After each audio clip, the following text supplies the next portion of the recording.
नमस्कार, मैं एकता और आप देख रहे हैं हंगामा टाइम्स न्यूज़।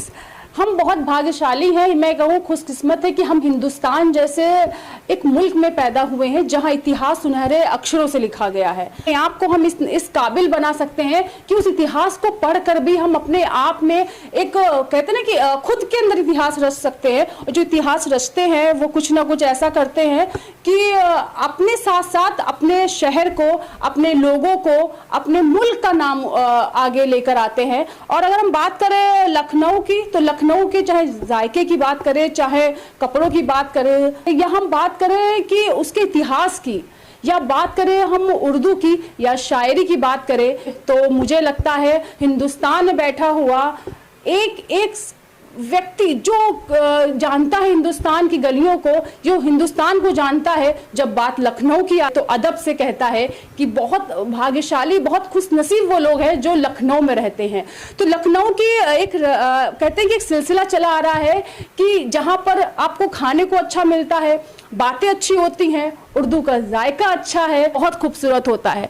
हम बात करें, अगर एक कहावत कही जाती है कि जहां ना पहुंचे रवि वहां पहुंचे कवि, और जहां कवि पहुंच सकता है तो वहां हर चीज पहुंच सकती है। इस इतिहास की बात करें, जिसमें इतिहास लिखते हैं वो लेखक हैं। इन लेखकों की बहुत लोगों से दूर रहते हैं, लेकिन बहुत लोगों के दिलों में रहते हैं, दिमाग में रहते हैं। आज हमारे साथ एक ऐसी शख्सियत है जिनकी छोटी सी उम्र में ही उन्होंने इतना सब हासिल कर लिया कि जो आज के युवा जिस उम्र में बाहर साइकिल चलाना, गाड़ी चलाना, रील्स देख रहे हैं या अपने आप को फेमस करने की कोशिश कर रहे हैं, उसने एकांत में जाके अपने उस समय कैरियर स्टार्ट किया जब बच्चे लोगों के साथ बाहर फैमिली के साथ आउटिंग के लिए, फिल्मों के लिए जाना चाहते थे। लेकिन उस इंसान ने 14 साल 13 साल की उम्र से ही अपने आप को इस काबिल बना लिया कि उसकी पहली किताब जब रिलीज हुई तो वो इंसान मात्र 14 साल का था। वो बच्चे की जो किताब रिलीज हुई, आसपास फैमिली के लिए तो बहुत गर्व की बात थी, लेकिन आसपास जितने लोग उन्हें जानते थे कहीं ना कहीं उनके लिए बड़ी गर्व की बात थी। 14 साल के बच्चे की उर्दू में किताब रिलीज हुई, बहुत बड़ी थी। आज हमारे साथ हैं मिर्जा शफीक।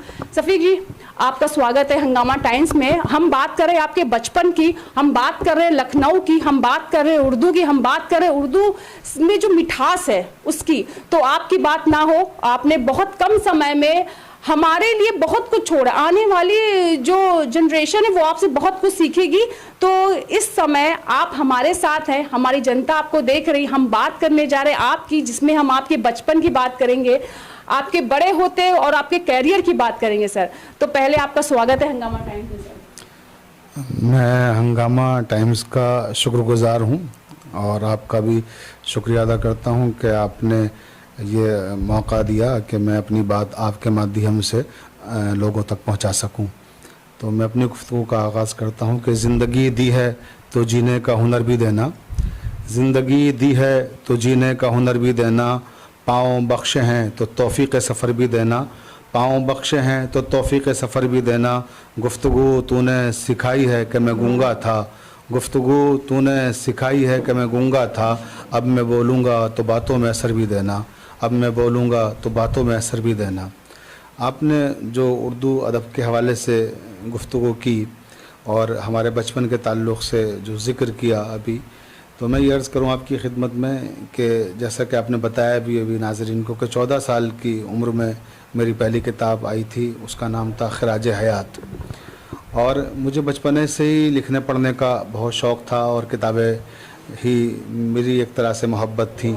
मुझे किताबों से बेइंतहा मोहब्बत है और मेरे पास तकरीबन मेरी लाइब्रेरी में आज की तारीख़ में 15,000 के करीब किताबें हैं और दुनिया भर से मुख्तलिफ़ ज़बानों की किताबें मेरे पास आती हैं। खाली उर्दू ही की किताबें मेरे पास नहीं हैं और अदर्स लैंग्वेजेस भी हैं और वो सबके लिए मेरा दरवाज़ा खुला रहता है। सर, मैं डॉक्टर शफीक को मैं बचपन में ले जाना चाहूँगी। जो सिर्फ वहाँ डॉक्टर नहीं थे, आप सिर्फ शफीक थे अपनी फैमिली के लिए, तो कुछ उपनाम से भी जानते हैं फैमिली वाले आपको?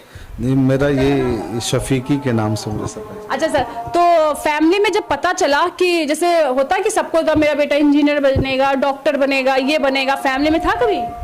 नहीं, फैमिली में तो देखिए ये किसी ने सोचा नहीं था कि मैं राइटर बनूंगा और वो चाहते भी नहीं थे हमारे फैमिली वाले कि मैं इधर जाऊं। मेरे भाई बड़े वाले मुझसे डॉक्टर हैं तो वो चाहते थे मैं भी मेडिकल साइंस वगैरह की तरफ जाऊं, लेकिन मेरा रुझान शुरू से अदब की तरफ था और एज ए ओरेटर और एज ए राइटर ही मैंने अपने जहन को बचपन ही से तैयार किया था और मैं उसी फील्ड में आया और आपकी दुआओं से मैंने अपने दोनों में पहचान बनाई। शुरुआत कैसे की मैं जानना चाहूँगी। किस होती नहीं कि हम अपना कैरियर तब चुनते हैं कि या तो फिर हमने उससे गुजरा हो या देखा हो या महसूस किया हो, तो आपका रुझान जो उर्दू शायरी की तरफ आया, लुप्त हो रही थी सर तब भी, अब तो तब भी कुछ लोग अब जानने लगे हैं। जिस दौर मुझे लगता है आपने शुरू की थी तो वो मध्यम दौर था सर, ना खत्म हो रही थी ना शुरू हो रही थी, लेकिन आपका रुझान उस तरफ कैसे गया? देखिए, मैंने जो अपने आसपास का माहौल देखा और जब हमने आंखें खोली तो वो आज़ादी के बाद का ज़माना था और हिंदुस्तान में, हमारे मुल्क में तक़सीम मुल्क के जो असरात थे, जो पार्टीशन हुआ, हिंदुस्तान अलग हुआ, पाकिस्तान अलग हुआ और फिर टूट के बांग्लादेश बना। तो अपने मुल्क को टूटते बिखरते हुए तो हमने नहीं देखा है, मगर टूटते बिखरते जिन लोगों ने देखा है उनसे उस वक्त के कर्बनाक हालात सुने हैं और उसके जो असरात हमारी जनरेशन पे पड़े, ख़ुद हम पे पड़े, उसको महसूस किया है हमने कि जब दो मुल्क टूटते हैं या मुल्क जब दो हिस्सों में बंटता है तो उसके बाद के जो असरात जनरेशन पे पड़ते हैं वो क्या होते हैं। तो वो जो मसाइल थे, जिन प्रॉब्लम से हम जूझ रहे थे और हमारे दरमियान में आपस में नफ़रतें पैदा कर दी गई थी, अंग्रेज़ों ने जिस तरह से बंटवारा किया और वो नफ़रतें हमारे यहाँ छोड़ के गए, उन नफ़रतों के जो असरात पैदा हो रहे थे वो सारी चीज़ें हमने बहुत करीब से देखी।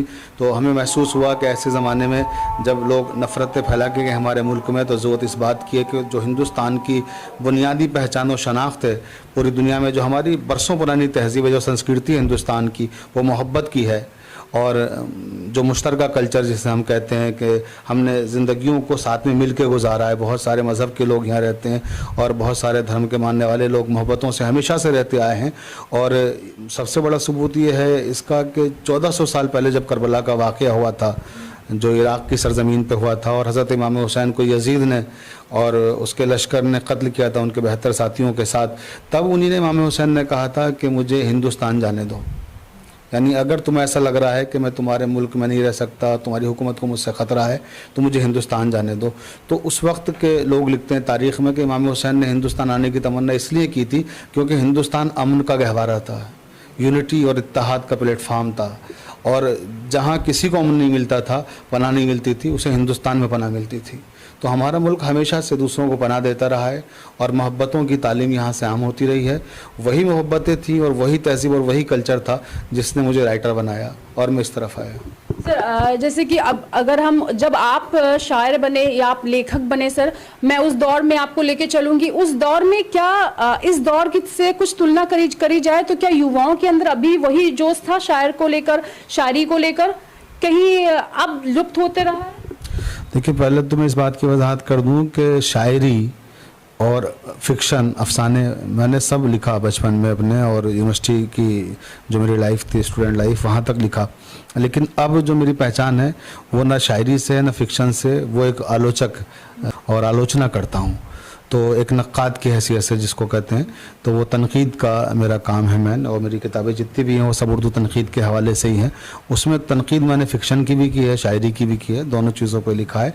तो अब जो सूरत हाल आपने जो सवाल किया कि नौजवानों में शायरी को लेके किस तरह की भावनाएँ हैं, उनके जज्बात किस तरह के हैं और उनकी फीलिंग्स किस तरह की हैं, तो मैं आपको बताऊं कि जितनी भी उर्दू की किस्में हैं, चाहे नोवेल हो, चाहे अफसाना हो, चाहे शायरी हो, उसमें सबसे दिलचस्प चीज़ आज भी नौजवानों को जो अपनी तरफ खींचती है और अट्रैक्शन बना हुआ है जिस चीज़ में, वो शायरी ही है।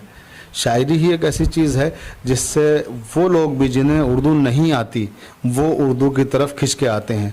और शायरी में ख़ास तौर से गज़ल, उर्दू गज़ल एक ऐसी हमारे पास बेशकीमती शय है कि जिसने हमेशा हर दौर के लोगों को अपना असीर बना के रखा है, अपना कैदी बना के रखा है। मीर तक़ी मीर ने कहा था कि हम हुए तुम हुए के मीर हुए, हम हुए तुम हुए के मीर हुए, उसकी जुल्फ़ों के सब असीर हुए। तो इसकी जुल्फ़ों के सब असीर होते रहे हैं। ये ऐसी खूबसूरत ज़बान है और उसमें गज़ल ख़ासकर हर ज़माने में बहुत मकबूल रही है। सर मैं यही कह रही, युवा आज जहाँ बोलते इंग्लिश की तरफ भाग रहे हैं, अब तो लोग कहते हैं हिंदी में आइए, लेकिन एक समय था जब सब कुछ उर्दू में होता है सर, चाहे कानूनी कार्रवाई हो, कानून से लेके कहीं लिखा जाए। आज भी अगर आप किसी मीनारों पे या जितना भी ऐतिहासिक इमारतें हैं सब उर्दू में लिखा होता है। कहीं ना कहीं सर वो जो लुप्त हो रही उर्दू, उसके लिए कुछ कहना चाहेंगे, किस तरह से उसको युवा और देखें और सामने आए? आप तो सब कुछ उर्दू में लिए लोग बहुत अच्छी खूबसूरत जो है, बहुत ऐसे शब्द आते हैं जो साथ लोग मैं सीख लूँ उसको उर्दू का, लेकिन ये उर्दू के शब्द सीखना चाहते हैं, उर्दू नहीं सीखना चाहते। बहुत अच्छी बात एकता जी आपने कही है, और ये भी हकीकत है कि उर्दू ही में पहले सारे कानूनी जितने भी ज़ाब्ते थे सब उर्दू में हैं। आप कोर्ट कचहरी की ज़बान भी उर्दू थी, अदालती जितने काम होते थे उर्दू में होते थे। आप तहसील में चले जाइए, आज भी सारे पेपर सब उर्दू ही में मिलेंगे आपको। तो उर्दू हमेशा से इस्तेमाल में रही है, और सबसे बड़ी बात यह है कि उर्दू एक ऐसी लैंग्वेज है जो हिंदुस्तान में पैदा हुई है। अरबी फ़ारसी तो वो ज़बानें हैं जो दूसरे मुल्कों से आई हैं, जैसे अरबी जो है आप सऊदी अरब से हमारे यहाँ आई, और जो ये है आपके फ़ारसी ये ईरान से आई है। लेकिन उर्दू यहीं की मिट्टी में, यहीं के ख़मीर में पैदा हुई है और यहीं परवान चढ़ी है, और इसको अभी ज़्यादा वक्त भी नहीं हुआ उर्दू को वजूद में आए हुए। इसकी हिस्ट्री सिर्फ 400 साल की है। 4 सदियों पहले आया एक अनोखा इनकलाब, 4 सदियों पहले आया एक अनोखा इनकलाब, आलम फितरत में एक हंगामा हरसू हो गया। चांदनी, शबनम, शफक, निखत, तजल्ली कहकशां जब हुए यकजा तो इनका नाम उर्दू हो गया। तो ये है उर्दू, 400 साल पुरानी ज़बान हमारी, जो हिंदुस्तान ही में तैयार हुई, जिसका ख़मीर यहीं तैयार हुआ, और ये हिंदुस्तानी ज़बान है। इसको नुकसान पहुंचा है इस बात से कि जब मुल्क तकसीम हुआ, पाकिस्तान ने उसको सरकारी ज़बान बना लिया, तो सरकारी ज़बान बनाने की वजह से हिंदुस्तान वालों ने इसको छोड़ दिया और कहा कि साहब वो तो पाकिस्तान की ज़बान है। पाकिस्तान से क्या ताल्लुक़ इस ज़बान का? पाकिस्तान में बहुत सारी ज़बानें हैं, पंजाबी है, सराइकी है, मुख्तलिफ़ ज़बानें बोली जाती हैं। ये तो हमारे हिंदुस्तान की ज़बान थी। ये बहुत बड़ी बात है सर ने बोली कि इससे ये पता चला है कि उर्दू क्यों छूटी। उर्दू इसलिए छूटी क्योंकि उस को पाकिस्तान ने अपनी सरकारी, यानी जब उनकी सरकारी तो हम कैसे इस्तेमाल कर सकते, इसलिए थोड़ा जी बिल्कुल, इसकी वजह से वो हिंदी को ज़्यादा बढ़ावा दिया कि उर्दू को नज़रअंदाज किया गया, जबकि हिंदी और उर्दू दोनों बहनों की तरह से हैं। हम कहते हैं कि खाने, और अभी हम अगर मैंने जितने बोले मुझे लगता है कि मैंने उतनी अच्छी उर्दू नहीं, लेकिन जितने शब्द मैं बोल रही हूँ मुझे लगता है आधी तो हिंदी और आधी उर्दू। देखिए मेरा नाम मिर्ज़ा शफीक है, आप एकता हैं, लेकिन हकीकत यह है कि जो आप ज़बान बोल रही हैं वो उर्दू है और जो मैं बोल रहा हूँ वो हिंदी है। ये कमाल है, कमाल की बात है हिंदी। अब मैं आपको लेके चलूंगी, आपके एक नई किताब आई हुई है, और इस युवा लेखक की किताब ने जो आगे धमाल मचाया है, और वो धमाल इसलिए कि लोगों के जानना चाहते हैं कि ऐसा क्या है जिन्होंने नहीं पढ़ी है। मैं एक बार सरकार रुख करना चाहूंगी उनकी किताब के ऊपर कि उसमें ऐसा क्या है कि लोग उस पर बात कर रहे हैं, और इस समय लोगों की चर्चा में है वो किताब, और जिनको नहीं मिली है और जो जानना चाहते हैं सर क्या है उसमें। देखिए ये किताब अभी मेरी जो आई है लेटेस्ट, सैरफ़ी अदब इसका नाम है, और इसका विमोचन गवर्नर हाउस में भी 20 मार्च को हुआ है, और उसमें तमाम जितने भी उर्दू के बड़े साहित्यकार हैं और हिंदी वाले भी सभी उस मौके पे मौजूद थे। इस किताब में इसका नाम है सैरफ़ी अदब। पहले तो इसका नाम ही मैं बता दूं, इसकी मीनिंग क्या है, इसका अर्थ क्या है। सैरफ़ी कहते हैं कसौटी को, तो सैरफ़ी अदब, हाँ नहीं, कसौटी तराजू जिसको कहते हैं ना, हाँ तोलने वाली चीज़ है ना, परखने वाली चीज़, तो सैरफ़ी अदब यानी अदब को परखने की कसौटी। तो ये जो किताब है इसका नाम सैरफ़ी अदब इसलिए रखा मैंने कि इसमें अदब की मुख्तलिफ़ चीज़ों पे गुफ्तगुएँ की गई हैं, जो असनाफ़ हैं उर्दू अदब की, और जो उर्दू शायरी की बहुत सी किस्में हैं वो, और जो उर्दू शायरी का कल्चर रहा है, सकाफ़त रही है, हमारी तहज़ीब रही है, उस सब पे तफसील से हमने इस पर डिस्कस भी किया है। और नए लिखने वाले और पुराने लिखने वालों में जो फ़र्क है और जो तहज़ीबी अक़दार में तब्दीली आई है, पहले जो हमारी तहज़ीब थी, जो संस्कृति थी उसमें, और अब जो मॉडर्न हमारी तहज़ीब है उसमें क्या फ़र्क है, उनसे क्या फ़र्क है जी। हाँ, कम लफ्ज़ों में अगर जैसे हम बात करेंगे तो इसमें यह फ़र्क है सबसे बड़ा, जैसे शायरी के हवाले से, क्योंकि ये किताब उर्दू शायरी की तनकीद पर है, तो इसमें यह जैसे इश्किया तहज़ीब जो हमारी थी पहले की और जो इश्किया तहज़ीब अब की है, उसमें भी जैसे फ़र्क ये आया कि पहले क्या होता था, पहले हमें महबूब से मिलना है तो उसकी प्लानिंग मंसूबा महीनों से करते थे कि कहाँ मिलना है महबूब से। ऐसा नहीं था कि आप महबूब के घर जाके मिल लेंगी और वो आपके घर आ जाएगा, ये तो अब बहुत ईजी हो गया है। उस ज़माने में तो बड़े मुश्किल काम थे थे। महबूब का दर्शन ज़ियारत करना, उसका दीदार करना बहुत टफ था। तो उसमें क्या होता था कि हम इंतज़ार करते थे जुमेरात जैसे आएगी तो दरगाह जाएगी महबूबा, या मज़ार पे जाएगी, या फिर मंगल को मंदिर जाएगी वो, तो हम मंदिर में जाके एक झलक देख लेंगे, मज़ार पे जाके देख लेंगे, दरगाह में जाके देख लेंगे। इस तरह से एक मुलाकातों का सिलसिला होता था। या कोई फंक्शन होगा फैमिली में, कोई तकरीब होगी, कभी किसी की शादी है, कोई प्रोग्राम है, उसमें कहीं नज़र आ जाएगी महबूबा, तो उतने ही बस निहाल हो जाया करते थे कि देख लिया हमने।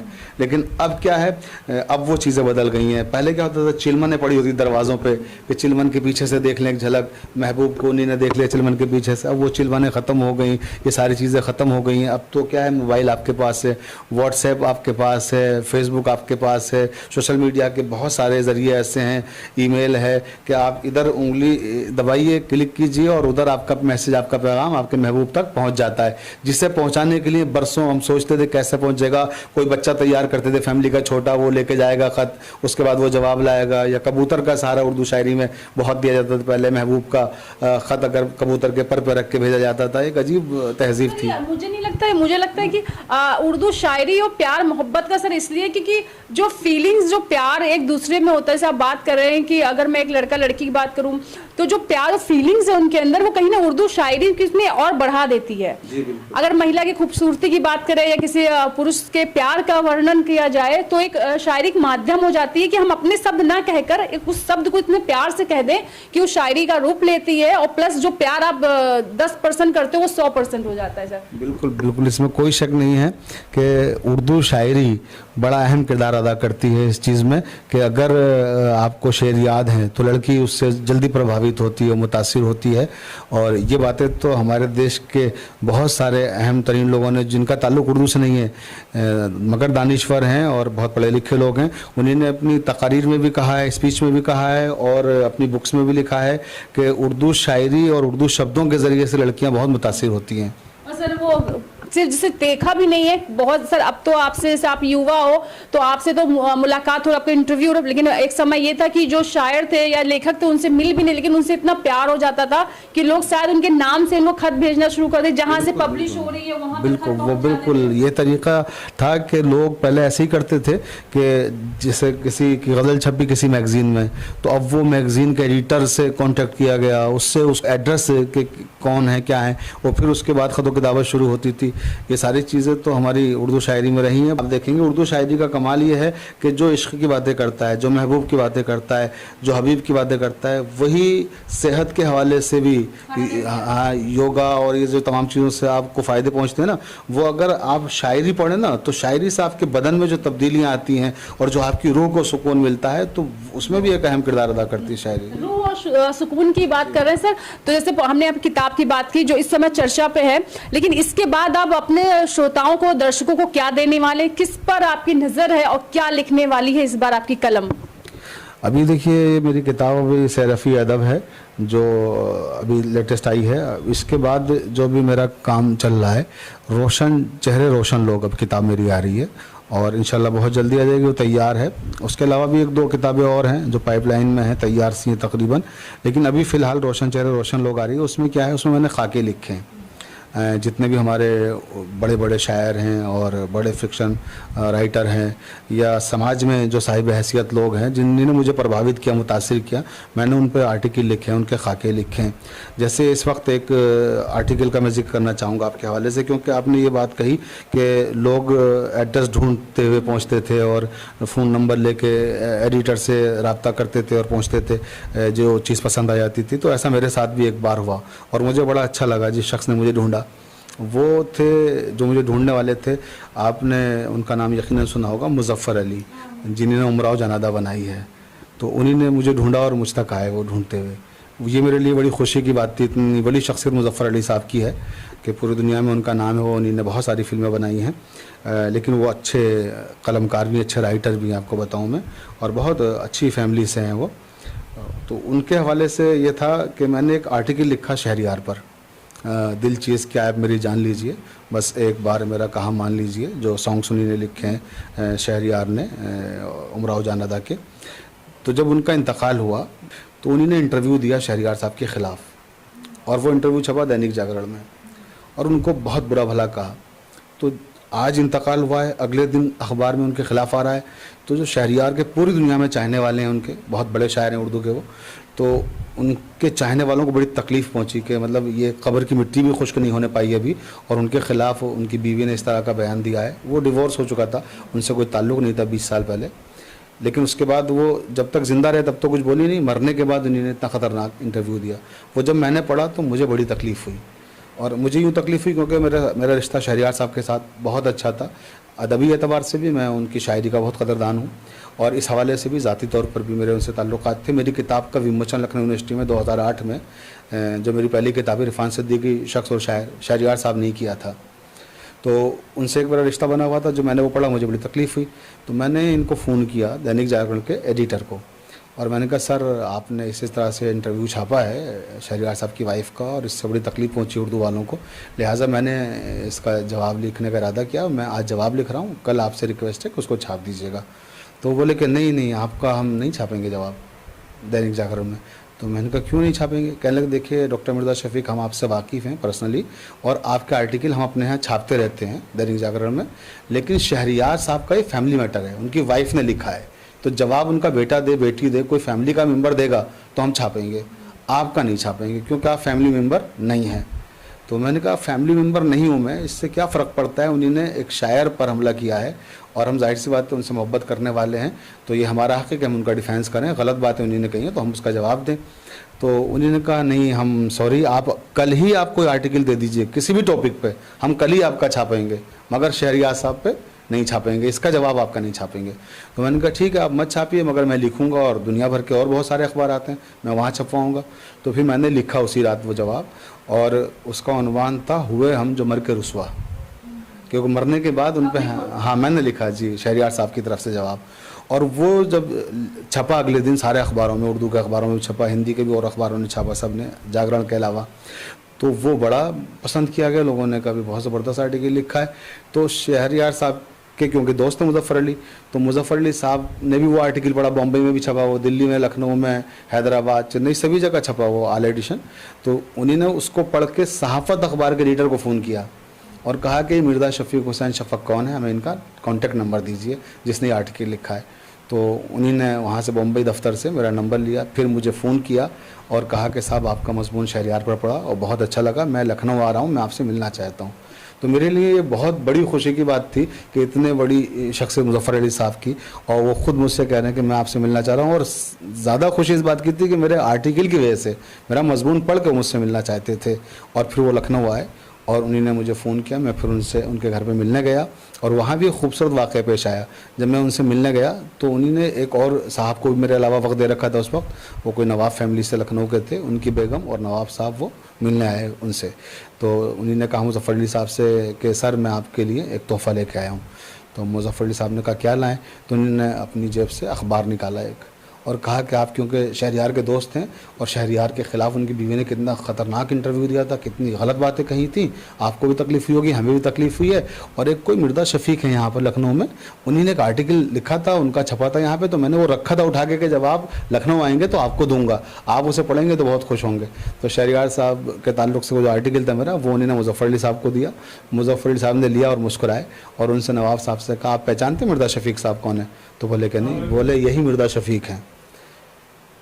तो जैसे उन्होंने कहा कि यही मिर्ज़ा शफ़ीक हैं, तो वो बड़े खुश हुए। उन्होंने उठ के मुझे अपने गले से लगाया, उन बेगम साहिबा ने भी उनकी दुआएं दी, और नवाब साहब ने भी कहा बहुत अच्छा बेटा आपने लिखा है। ये काम था आपका जो बोला जी, तो ऐसे बड़ी खुशी होती है इस तरह से जब उसको लोग कहाँ से कहाँ। सराहते लेकिन हैं। सर इसमें मैं ये कहूँगी कि आपका ही था योगदान था कि किसी ने किसी के खिलाफ बोला, लेकिन आजकल कोई बोलता नहीं, लेकिन आप गए और आपके काम ने ही किसी से आपकी मुलाकात इस तरह करा दी कि जो लोग चाहते थे सर वो आपसे मिल सके। लेकिन जो युवा चाह रहे हैं इस समय कि जो लुप्त होती जो आपकी परंपरा है, उर्दू की हो, चाहे लेखनी हो, चाहे सर शेरो शायरी हो, गज़लें हो, कुछ भी हो सर, तो जो युवा देख रहे हैं आप क्या उनसे कहना चाहेंगे, क्या संदेश देना चाहते हैं अपने माध्यम से कि किस तरह संस्कृति को पकड़ के रखें, मजबूत करें और आगे तक ले जाएं?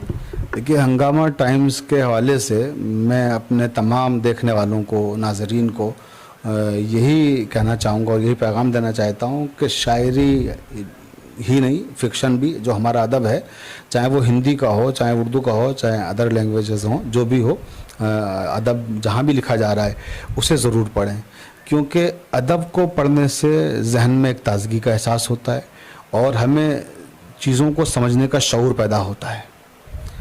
दुनिया किस तरफ जा रही है, समाज में क्या मसाइल, क्या प्रॉब्लम्स हैं इस वक्त, वो सारी चीज़ें हमें अदब के ज़रिए से जानने को मिलती हैं। तो और सच्चा अदब और बड़ा अदब जो होता है वो हमें सही मानी में इंसान बनाता है।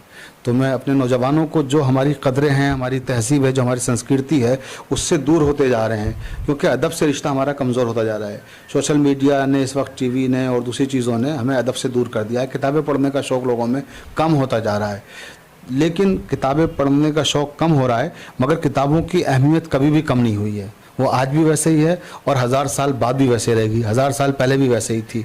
तो मैं यही कहूँगा, किताबों से अपना रिश्ता मजबूत रखें, क्योंकि जिनके रिश्ते किताबों से मजबूत रहते हैं उनके रिश्ते तहजीब से मजबूत रहते हैं, और जिनके रिश्ते तहजीब से मजबूत रहते हैं उनके अंदर इंसानियत की आला अक़दार पाई जाती हैं। वो इंसानियत से करीब होते हैं और इंसानी जज्बों को समझते हैं। सर, आपकी कलम से हम चाहते, आपकी कलम से निकला हुआ कुछ लाइनें हम चाहते हैं हमारे दर्शकों के लिए, हमारे लिए भी, और ये हमारा भी सौभाग्य रहेगा कि हम उसको सुन सके। हम दर्शकों से भी चाहेंगे कि वो भी आपकी कलम से निकले हुए कुछ लाइनें, चंद लाइनें सुन सके जो आपके दिल के करीब है। देखिए, मैंने जो इसमें लिखा है सैरफ़ी अदब में, उर्दू गज़ल के असालीब हैं और उर्दू गज़ल के अफ़कार हैं, मुख्तलिफ़ चीज़ों पे जो गुफ्तगूएँ मैंने की हैं, उसमें एक ख़ास इसमें जो सब्जेक्ट है वो है करबला। एक चैप्टर है अलग से, इसमें 4 चैप्टर हैं। अब इतना वक्त नहीं कि हम लोग चारों चैप्टर पे गुफ्तगू कर सकें, लेकिन एक चैप्टर पे जो ख़ास गुफ्तगू की है वो ज़रूर मैं इस वक्त अपने ऑडियंस से शेयर करना चाहूँगा। वो ये है कि करबला में जो वाक़या हुआ, जो सानिया हुआ, वो पूरी दुनिया को उसने मुतासिर किया है। और वहाँ ज़ालिम एक हाकिम ने एक मज़लूम पर जुल्म उठाया, और वो मज़लूम शख्सियत थी हज़रत इमाम हुसैन अलैहिस्सलाम की। उनके छोटे छोटे बच्चों पर जुल्म किया, उनके घर की औरतों पर जुल्म किया और उनके ख़ानदान को कत्ल कर दिया गया। उस तहज़ीब से मुतासिर होकर जो पूरी दुनिया में शायरी की गई है, उस शायरी को यूँ तो मरसिया कहा जाता है, जो करबला के ताल्लुक़ से शायरी होती है। मगर इस शायरी से हट के, करबला की शायरी मरसिया से हट कर भी जो शायरी की दूसरी किस्में हैं, उन सब में भी करबला के असरात पाए जाते हैं। जो हमारे यहाँ उर्दू गज़ल है इस वक्त सबसे मकबूल गज़ल है, उस गज़ल के अंदर भी करबला की अलामतों पे बहुत ज़्यादा गुफ्तगू हो रही है और उनको शायरी में पेश किया जा रहा है।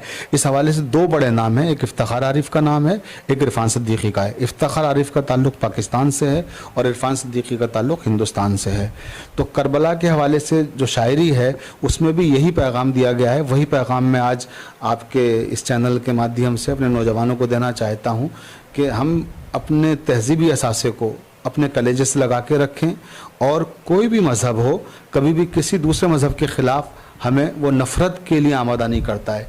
हर मज़हब में, चाहे हिंदू धर्म हो, चाहे मुस्लिम धर्म हो, चाहे जितने भी धर्म हैं, सब ने मोहब्बत की बातें की हैं, और नफ़रतों की बातें तो वो लोग करते हैं, चाहे वो हिंदू हों चाहे मुसलमान हो, जो नाकाम लोग हैं, जिन्हें दीन में कामयाबी नहीं मिली है, जिन्हें धर्म में कामयाबी नहीं मिली है, और वो नाकाम लोग हैं, वो नफ़रतें फैलाया करते हैं। तो कामयाब लोगों की पहचान ये है कि वो मोहब्बतें फैलाया करते हैं, मोहब्बतों के सफ़ीर बन जाते हैं।